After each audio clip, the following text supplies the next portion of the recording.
अस्सलाम वालेकुम रहमतुल्लाहि व बरकातहू। ये हज 2024 का बुफ़े पाकिस्तानी और इंडियन बुफ़े है। ये खाने आप लोग देख रहे हैं। राइस के बाद ये बीफ वगैरह, ये दाल वो साथ में, ये पाकिस्तानी हाजियों के लिए हमने बनाए हैं। ये चिकन आप देख रहे हैं। ये है बुफ़े। ये खाना हज पे जो हमारा एशियन बुफ़े हम जिसे कहते हैं, जो इंडियन पाकिस्तानी बुफ़े है वो ये है।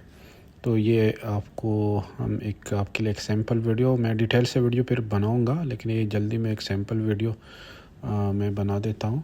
जिससे सैम्पल के लिए ये सूप भी इधर पड़ा हुआ है। तो ये सलाद है, सैलड है, कोल्ड किचन के सैलड सारे पड़े हुए हैं।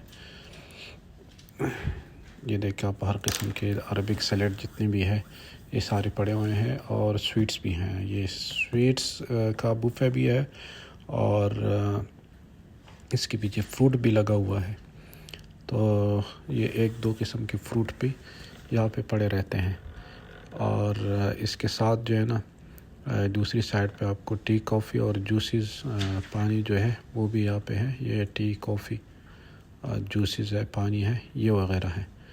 ये हमारे साथ अभी एक ग्रुप चेक इन हुआ है जम्मू कश्मीर से, और ये रेस्टोरेंट है, ये आपको दिखा रहे थे।